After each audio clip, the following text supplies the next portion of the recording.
Hello, it's Randi Rhodes. Here's a clip from our show, and go to randyrhodes.com for the whole thing and a podcast. Buy a stinking podcast. The 5 things I thought he should be doing now, and suggested how I thought he should go about doing it. He should fully implement the Defense Production Act. He should appoint, at the same time, a supply commander who controlled it all. He should create a Bank Defense Production Act because the big banks don't want to lend to small businesses. He should exponentially ramp up drug testing, and he should open up a new enrollment period for Obamacare.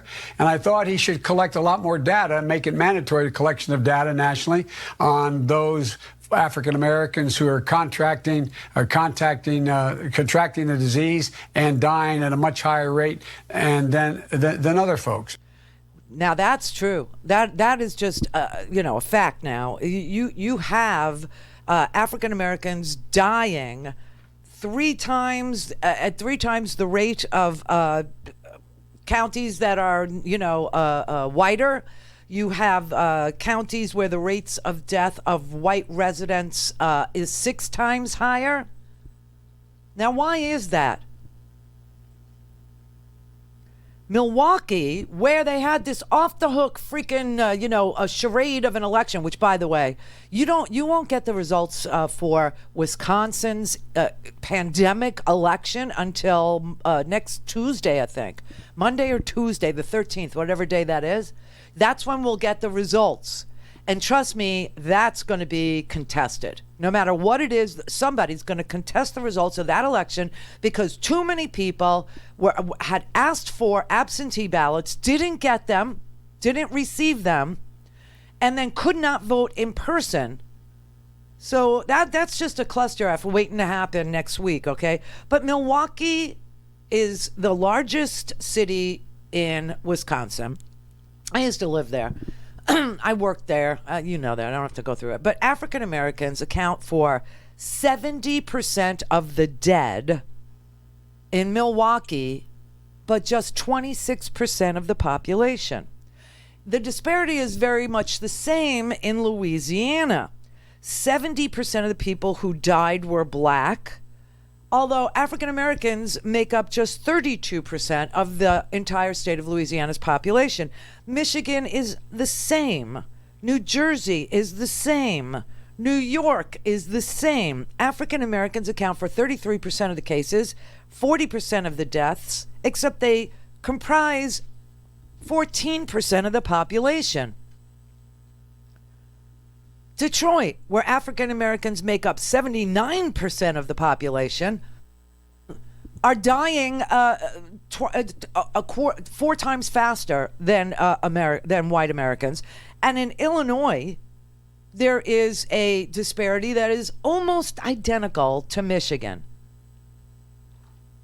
But when you just look at Chicago, black residents have died 6 times the rate of white residents. 118 reported deaths, 70% were black.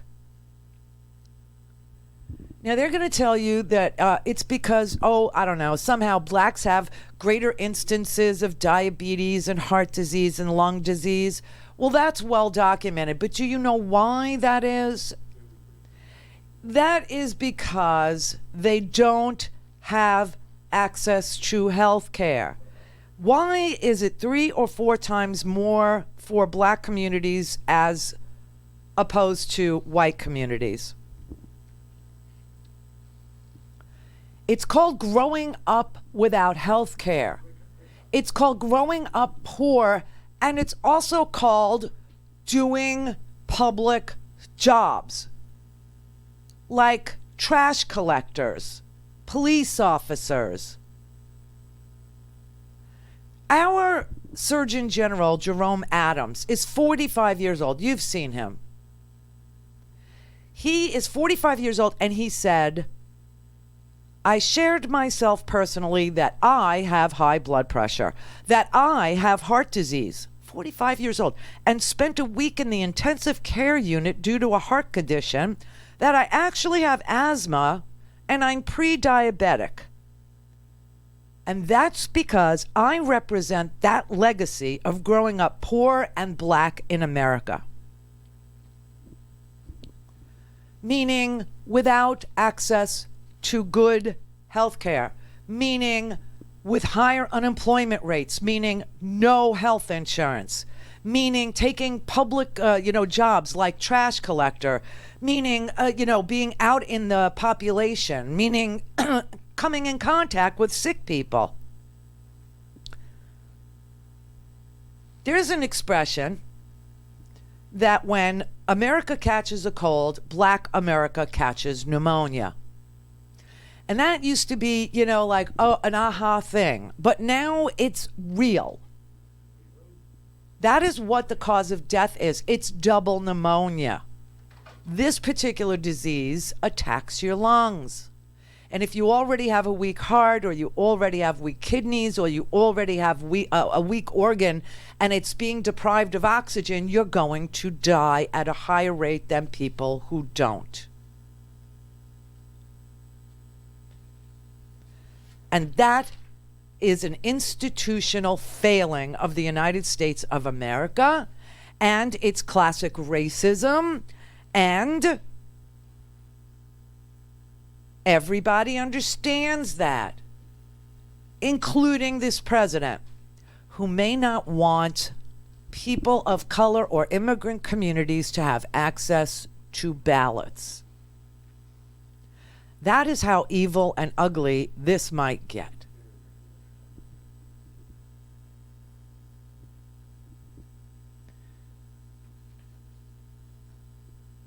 You have entire communities that don't have the same access to housing, that don't have the same access to medical care, that don't have the same access to employment, which means they don't have the same access to health insurance. It is not poor people in general can't Skype into work. They don't have jobs that allow them to call it in, phone it in, okay? A lot of people live in very polluted places. And that is why there's such a high incidence of asthma in poorer communities. Chicago, for instance, health experts said that Black people are more likely to have respiratory problems. Environmental pollution, limited access to doctors causes a higher incidence of respiratory problems. Diabetes and high blood pressure, that's limited access to decent diets, to clean food. And poor people, white and Black, all know that's true. When I was poor, my diet consisted of red striped bologna, ketchup in hot water, and saltines. And then I loved the little cans of sausages, the little Vienna sausages. And you'd smash them on a saltine and eat them for dinner. There's also this institutional racism that exists in doctors' offices. One study that was highlighted by NPR actually showed, and we know this is true with women, because we know that there's a higher incidence of Black mortality in women giving birth than there is for white women. But doctors have also been less likely to refer Black individuals for testing when they come in with symptoms like fever, coughing, and trouble breathing. And in some low-income neighborhoods, it takes longer to get a test than for a white person. And for me, I don't have access to a test, so can you imagine that you're poor, you're living in a place where there's you have no health insurance because there's no access to a job that provides insurance. And so you have to go to a clinic, or you have to go, to a doctor, and the doctor doesn't refer you to a test because there's limited access to tests. I got news for you. Any attempt to limit this virus depends on everybody getting a test. Everybody.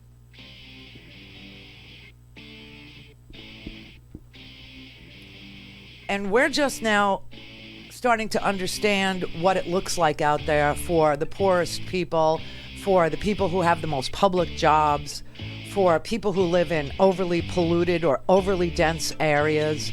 You look at Queens and the Bronx in New York, which has the highest rates of hospitalizations. That's where I grew up. I grew up in Queens, okay? It's also AOC's district, which is interesting, just as an aside. But those are heavily immigrant communities. Those are communities with a lot of African Americans and a lot of new Americans, let's say, immigrants. And that is where this disease is spreading.